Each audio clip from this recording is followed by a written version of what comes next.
বাহরাইনে স্থানীয়দের চেয়ে কম বেতন পাচ্ছেন প্রবাসী শ্রমিকরা, সমীক্ষা প্রকাশ। সৌদিতে সাবলেট বাসাবাড়ি নিয়ে কড়া সতর্কতা মানতে হবে মালিকদের। আমিরাতে এবার বিচারকের আসনে বসবে এআই, নিয়ন্ত্রণে থাকবে মানুষ। আর কুয়েতে মাত্র 2 দিনারের বচসা নিয়ে একজন খুন, অভিযুক্তের সাজা। এসব খবর নিয়েই আজকের মধ্যপ্রাচ্যের নিউজ আপডেট। সাথে রয়েছে আমি পৃথ্বী বিশ্বাস। শুনছিলেন শিরোনাম, এবার বিস্তারিত।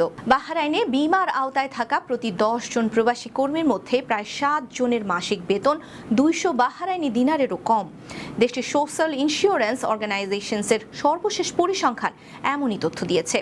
তাদের পরিসংখ্যানে দেখা গেছে 2026-এর প্রথম 3 মাসে দেশটিতে কাজে নিয়োজিত মোট 4,78,707 জন বিমাভুক্ত প্রবাসী কর্মীর মধ্যে 3,39,472 জন অর্থাৎ 70.9% 200 দিনারের নিচে আয় করেন। প্রতিবেদন অনুযায়ী প্রবাসী কর্মীদের মাত্র 4.6% মাসিক আয় 1000 দিনার বা তার বেশি।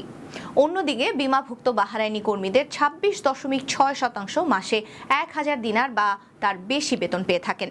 গড়ে একজন বাহরাইনি কর্মীর মাসিক বেতন 931 দিনার, যেখানে প্রবাসী কর্মীদের গড় বেতন মাত্র 269 দিনার। প্রতিবেদনে আরও বলা হয়েছে, বাহরাইনের সকল বিমাভুক্ত প্রবাসী কর্মী বেসরকারি খাতে কর্মরত। এছাড়া সরকারি খাতের অবসরপ্রাপ্তদের গড় পেনশনও বেসরকারি খাতের তুলনায় উল্লেখযোগ্য হারে বেশি।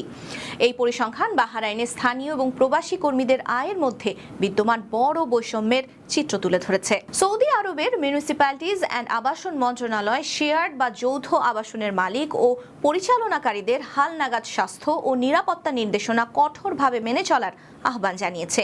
মন্ত্রণালয় বলেছে, বাসিন্দাদের নিরাপদ আবাসন নিশ্চিত করা এবং জরুরি পরিস্থিতির জন্য সব সময় প্রস্তুত থাকা সংশ্লিষ্টদের একান্ত দায়িত্ব। নতুন নির্দেশনায় আরও বলা হয়েছে, জরুরি বহির্গমন পথ ও ফায়ার এক্সিট সব সময় খোলা রাখতে হবে, যেখানে আলোকিত দিক নির্দেশনা, বিদ্যুৎ চলে গেলে স্বয়ংক্রিয়ভাবে চালু হওয়া ব্যাকআপ লাইট এবং ভেতরে থেকে সহজে খোলা যায় এমন দরজা ব্যবস্থাও থাকতে হবে। পাশাপাশি অগ্নি নির্বাপন ও অগ্নি শনাক্তকরণ ব্যবস্থার নিয়মিত পরীক্ষা নিরীক্ষা এবং রক্ষণাবেক্ষণ নিশ্চিত করতে হবে। এছাড়া ভবনের করিডর, সিঁড়ি বা জরুরি বহির্গমন পথে কোনো ধরনের জিনিসপত্র রাখা যাবে না এবং অনুমোদিত ধারণ ক্ষমতার বেশি বাসিন্দা রাখাও নিষিদ্ধ ঘোষণা করা হয়েছে। কর্তৃপক্ষ আরও জানিয়েছে, প্রতিটি আবাসনে অনুমোদিত জরুরি উচ্ছেদ পরিকল্পনা, দৃশ্যমান স্থানে উচ্ছেদ মানচিত্র এবং নিয়মিত মহড়ার ব্যবস্থা রাখতে হবে, যাতে জরুরি পরিস্থিতিতে বাসিন্দারা দ্রুত এবং নিরাপদে বের হতে পারেন। মন্ত্রণালয়ের মতে, এসব নিরাপত্তা বিধি শুধুমাত্র আইনি বাধ্যবাধকতা নয়, বরং দুর্ঘটনা প্রতিরোধ এবং বাসিন্দাদের জীবন সুরক্ষার গুরুত্বপূর্ণ একটি অংশ। সঠিক প্রস্তুতি ও দ্রুত ব্যবস্থা গ্রহণের মাধ্যমে সম্ভাব্য ক্ষয়ক্ষতি উল্লেখযোগ্যভাবে কমানো সম্ভব হবে। আমিরাতের কোর্টে এবার বিচারকের আসনে বসেছে আর্টিফিশিয়াল ইন্টেলিজেন্স। এর মাধ্যমে বিচারিক কার্যক্রমের গতি বাড়ানো, সিদ্ধান্তের নির্ভুলতা নিশ্চিত করা এবং বিভিন্ন মামলার নিষ্পত্তিতে একই ধরনের মান বজায় রাখাই এর মূল লক্ষ্য। আবুধাবি জুডিশিয়াল ডিপার্টমেন্টের under secretary counsellor Yousuf Saeed Al আবরির নেতৃত্বে অনুষ্ঠিত বৈঠকে জানানো হয়, আগামী সেপ্টেম্বর থেকে প্রকল্পটির প্রথম ধাপ শুরু হবে।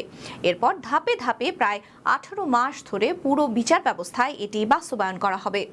প্রকল্পের যৌথ স্টিয়ারিং কমিটির বৈঠকে পুরো বিচারিক কার্যক্রম জুড়ে একটি প্ল্যাটফর্ম বাস্তবায়নের পরিকল্পনা নিয়ে আলোচনাও করা হয়েছে।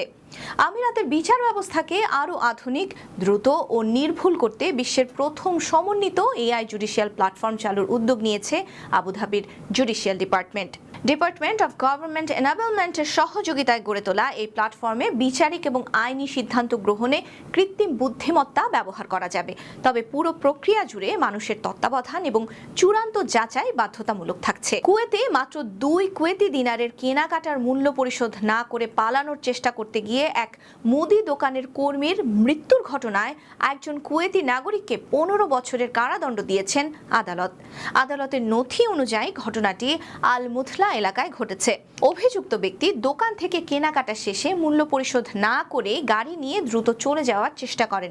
এ সময় দোকানের এক কর্মী তাকে থামানোর চেষ্টা করলে অভিযুক্ত গাড়ির গতি কমাননি। ফলে ওই কর্মীকে গাড়ির সঙ্গে প্রায় 30 মিটার পর্যন্ত টেনে নিয়ে যাওয়া হয় এবং তিনি গুরুতরভাবে আহত হন। হন। পরে হাসপাতালে নেওয়া হলে চিকিৎসাধীন অবস্থায় তার মৃত্যু হয়।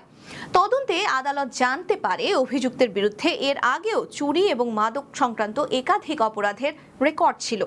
ঘটনার গুরুত্ব এবং অভিযুক্তের পূর্ব অপরাধের ইতিহাস বিবেচনায় নিয়ে আদালত তাকে 15 বছরের কারাদণ্ডের ঘোষণা দেন। এই রায়কে কুয়েতের আইন শৃঙ্খলা এবং জননিরাপত্তা নিশ্চিত করার ক্ষেত্রে কঠোর বার্তা হিসেবে দেখা হচ্ছে। এই ছিল আজকের মধ্যপ্রাচ্যের নিউজ আপডেট। আল্লাহ হাফেজ।